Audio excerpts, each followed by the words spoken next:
Hi అందరికీ నమస్తే. ఈరోజు వీడియోలో నేను మంచి ఫ్లఫీగా రుచిగా ఉండే కొబ్బరి లడ్డులను ఈరోజు వీడియోలో నేను చేసి మీకు షేర్ చేయబోతున్నాను. మరి ఇంకెందుకు ఆలస్యం చూసేద్దాం. చూసారు కదా, ఈ కొబ్బరి గిన్నెలు మనము ప్రతిరోజు మన పూజ గదిలో దేవుడికి కొబ్బరికాయ అనేది కొట్టుకుంటాం. ఆ కొబ్బరి గిన్నెలన్నీ వేస్ట్ అయిపోకుండా ఆ కొబ్బరి గిన్నెలన్నీ కొట్టిపెట్టినవన్నీ ఇలాగే ఎక్కువ అయిన వరకు ఈ కొబ్బరి చిప్పలను అనేది ఫ్రిడ్జ్లో పెట్టామంటే అవి బూజు పట్టవు అండ్ పాజిటివ్ కూడా.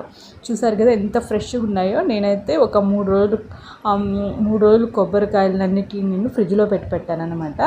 ఈరోజు చేసే ముందు ఫ్రిడ్జ్లో నుంచి తీసుకొని ఇలాగంతా ఆ చిప్పలన్నీ అంతా తీసేసి నేను ఇలా కొబ్బరిని ఒక ప్లేట్లో తీసి పెట్టుకున్నాను అనమాట.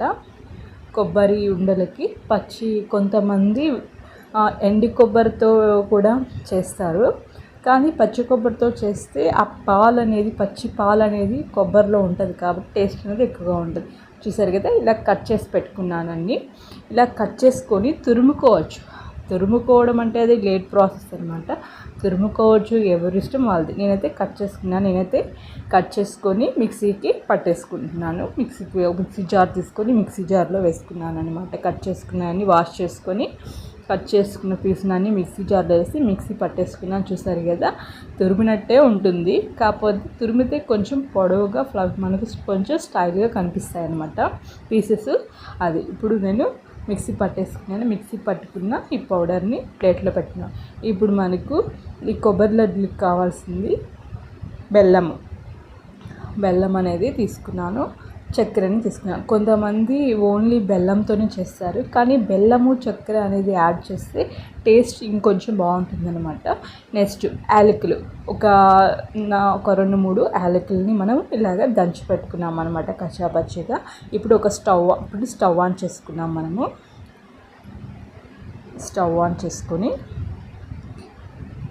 ఇప్పుడు ఈ బెల్లం ఉండలు చేసుకోవడానికి ఒక కడాయి అనేది స్టవ్ మీద పెట్టేసుకున్నాం.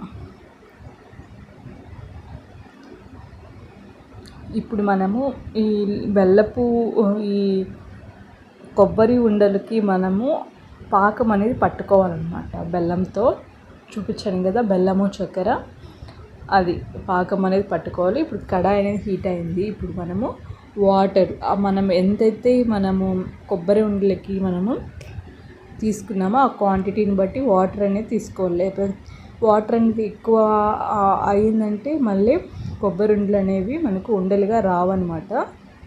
పాకం అనేది ఎక్కువైపోయిందంటే ఇంకా ఎంత కొబ్బరి వేసి సరిపోదన్నమాట. అందుకని తగిన వాటర్ని ఆ క్వాంటిటీకి తగ్గ వాటర్ని వేసుకోవాలి. పాకంకి వాటర్ అనేది వేసుకున్నాము. నేనైతే 1/2 గ్లాస్ వాటర్ వేసాను అనమాట.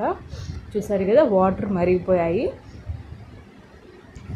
బాగా వాటర్ మరిగించాక ఇప్పుడు తీసి పెట్టుకున్న బెల్లం, 1 కప్పు బెల్లాన్ని ఈ వాటర్లో మరిగాయి కదా, ఈ మరిగిన వాటర్లో 1 కప్పు బెల్లము వేసాను.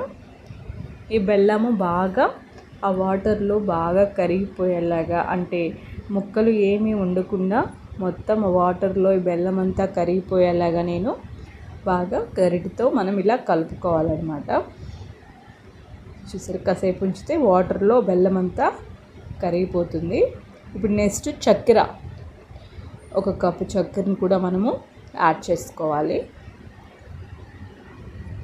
తీపి ఎక్కువ తినేవాళ్ళు ఇంకొంచెం 1.5 కప్ షుగరు, 1.5 కప్ బెల్లం అనేది యాడ్ చేసుకోవచ్చు. తీపి తక్కువ ఎక్కువ తినలేమన్న వాళ్ళు ఇలా మీడియంగా నేను తీసుకున్నట్టు 1 కప్పు బెల్లం, 1 కప్పు చక్కెర తీసుకుని సరిపోతుంది. చూసారు కదా, ఇప్పుడు ఈ మరిగినిచ్చిన వాటర్లో బెల్లము చక్కెర యాడ్ చేసేసాము. ఈ బెల్లము ఈ చక్కెర బాగా కరిగేలాగా గరిటెతో బాగా కలుపుకోవాలి. చూసారు కదా, ఆల్మోస్ట్ కరిగిపోయింది. ఇంకా ఈ బెల్లము ఈ చక్కెర బాగా కరిగిపోయింది కదా ఈ వాటర్లో. ఇప్పుడు పాకం వచ్చే వరకు బాగా మరగనిచ్చాలన్నమాట. ఇప్పుడు సంక్రాంతికి అరిసెలకి వాటికి పాకం పడతాం కదా, అలాగా పాకం అనేది పట్టుకోవాలి. లేత పాకం అనేది పట్టుకుంటే సరిపోతుంది లైట్గా. చూసారు కదా, ఇట్లా బాగా పాకం అనేది దగ్గర పడుతూ ఉంది. ఇంకా బాగా ఈ వాటర్ అనేది ఇంకా కొంచెం బాగా థిక్గా అవ్వాలన్నమాట. కొంచెము ఈ వాటర్ అంతా బాగా థిక్గా అయిపోయి మనకు పాకం అనేది కొంచెం గట్టిగా పడాలన్నమాట. గట్టి పడాలి. ఆల్మోస్ట్ అవ్వొచ్చేసింది. పాకం కంప్లీట్ అవ్వడం అయింది, అవుతుంది, దగ్గరికి వచ్చేసింది పాకము. ఇలా గరిటితో తిప్పుతూ ఉండాలన్నమాట మనం పాకం వచ్చే వరకు. చూసారు కదా. ఇప్పుడు మనకు పాకం వచ్చిందని మనము ఎలా తెలుసుకోవాలంటే, పాకము మనకు వచ్చింది అని అనుకోవడానికి పాకాన్ని మనము చూసారు కదా, బాగా థిక్గా వచ్చేసింది. ఇప్పుడు ఈ పాకం ఎలా వచ్చింది అని అనుకోవడానికి ఒక ప్లేట్లో వాటర్ అనేది తీసుకొని మనము ఆ పాకాన్ని గరిటతో ఈ వాటర్లో అనేది మనం వేస్తే పాకం వచ్చిందో లేదో అని మనం ఇట్లాగా ఫింగర్తో ఇట్లా చూసామంటే ఉండలాగా వచ్చిందంటే, చూసారు కదా, ఉండలాగా వచ్చేసింది అంటే ఇది లేత పాకం అంట. ముదురు పాకం అంటే అది కొంచెం గట్టిగా అవుతాయి అనమాట. ముదురు పాకం చేస్తే ఈ లేత పాకం అనేది అంటే మనకు బాగా తినడానికి మెత్తగా బాగుంటాయి అనమాట. చూసారు కదా, ఇప్పుడు వాటర్లో వేసాం కదా, అది ఉండలాగా వచ్చేసింది కాబట్టి ఇంక పాకం రెడీ అయిపోయింది అనమాట.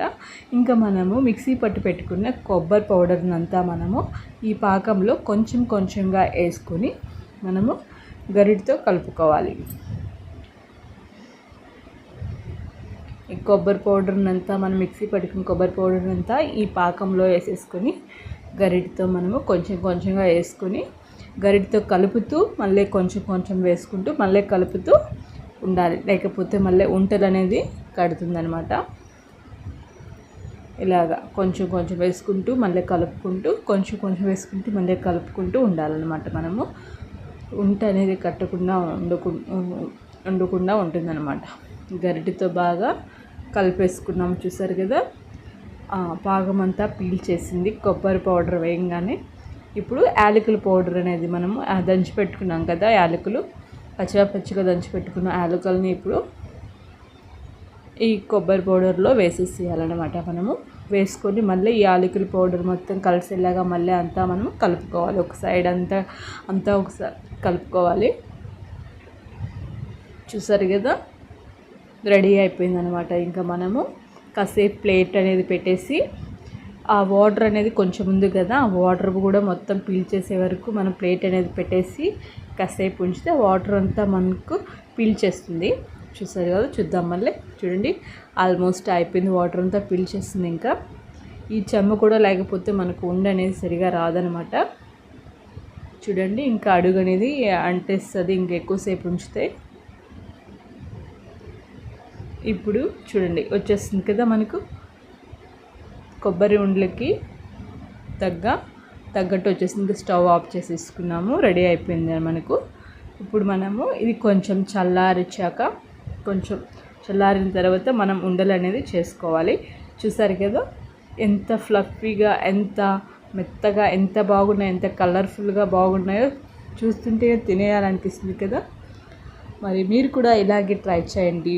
ప్రతిరోజు పూజ దగ్గర కొట్టే ఆ కొబ్బరిని మనం పాడు చేయకుండా, చట్నీకి ఒకరోజు వాడుకుంటాం, రోజు వాడుకోలేము, అలా వేస్ట్ చేయకుండా ఇలాగ డీప్ ఫ్రిడ్జ్లో పెట్టుకున్నామంటే కొబ్బరి అనేది పాడవకుండా ఉంటుంది. అవన్నీ ఒకరోజు కలిపి ఇలాగ పిల్లలకి ఇలా చేసి పెట్టుకుంటే టేస్టీగా మనమే ఇంట్లో పిల్లలకి ఇలాగా ఏ కెమికల్స్ ఏమీ కలవకుండా ఇట్లాగా పిల్లలకి రుచిగా మనమే మన పిల్లలకి ప్రిపేర్ చేసి పెట్టుకుంటే ఎంతో రుచిగా తింటారనమాట. వాళ్ళు కూడా ఎంతో ఇష్టంగా తింటారు. నేనైతే ఇలా చేశానండి. మరి మీకు నచ్చితే మీరు ఇలా చేయండి. Thank you.